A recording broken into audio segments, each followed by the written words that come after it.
এই কত মাছ, শীতে হার, এটা শীতে হার। এইটা লইটা মাছও আছে। এই তো, কেউ কি এখানে এক রাত কাটিয়ে যেতে পারবে?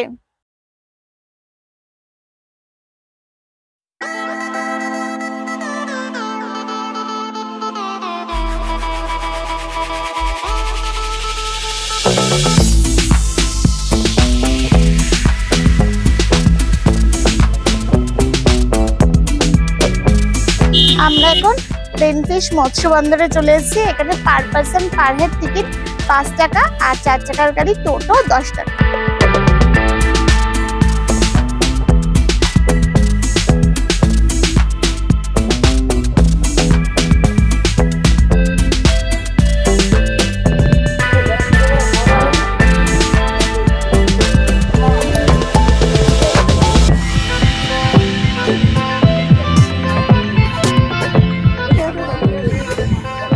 কত মাছ, একটা মাছ আমি চিনি, ভোলা মাছ, ভোলা মাছ, কত ভোলা। এইটা সমুদ্রের পাড়ে বিক্রি হচ্ছিল। পমফ্রেট, শীতে হার, এটা শীতে হার, শীতল পাটি।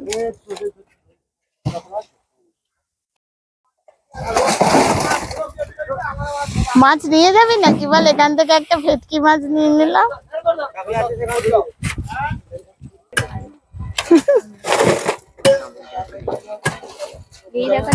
এইটা কি মাছ? এটা বড় মাছ একটা, না ওটা আর মাছ,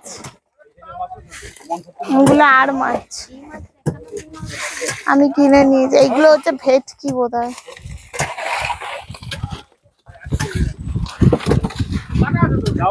তাহলে কত রকমের মাছ বল।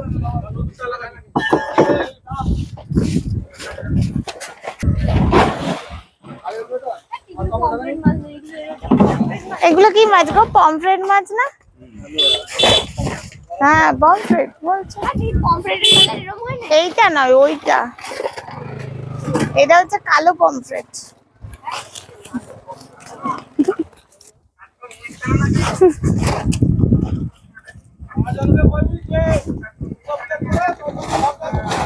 ভাল লাগছে না দেখতে? ভোলা মাছ, ভেটকি মাছ।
আমরা চলে এসেছি কার্গিল বিচ। এই বিচের নাম কার্গিল বিচ হয়েছে কারণ কার্গিলের যখন যুদ্ধ হয়েছিল তখন নাকি কিছু সেনাদের এখানে ট্রেনিং হতো, তাই এই বিচটার নাম হয়েছে কার্গিল বিচ।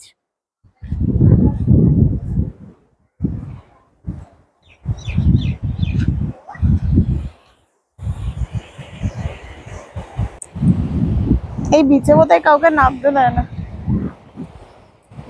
এই বিচে বড় বড় বোল্ডার ফেলা আছে, এখন জোয়ার। এই বিচটা খানিকটা দীঘা শঙ্করপুর বিচের মতো।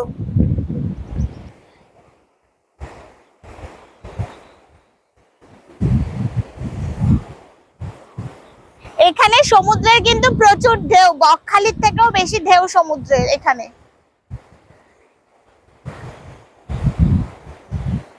লবণ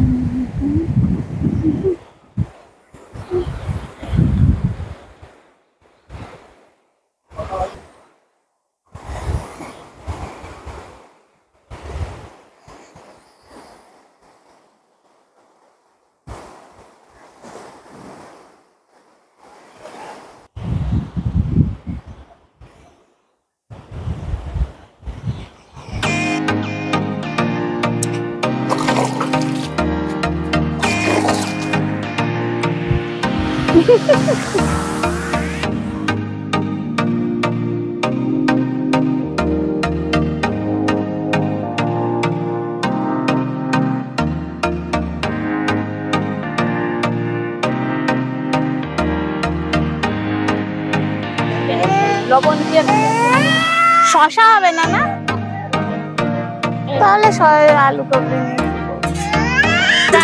কাঁদে না সুন্দরী মাইয়া, নুন টুন কিচ্ছু দিতে হবে না, শুধু একটা শশা। কত? 15 টাকা।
এখন চলে এসেছি ফ্রেজার সাহেবের বাংলোতে। এই ফ্রেজার সাহেবের নাম অনুযায়ী এই এরিয়ার নাম হচ্ছে ফ্রেজারগঞ্জ, কিন্তু এই ফ্রেজার সাহেবের বাংলোর আর কিচ্ছু অবশিষ্ট নেই, সব ভেঙে গেছে, সব সমুদ্রের তলায় চলে যাচ্ছে। এখানে মাছের পচ্চা পান। কেউ কি এখানে এক রাত কাটিয়ে যেতে পারবে? এখানে একটা ফ্রেজার সাহেবের ছবি আছে।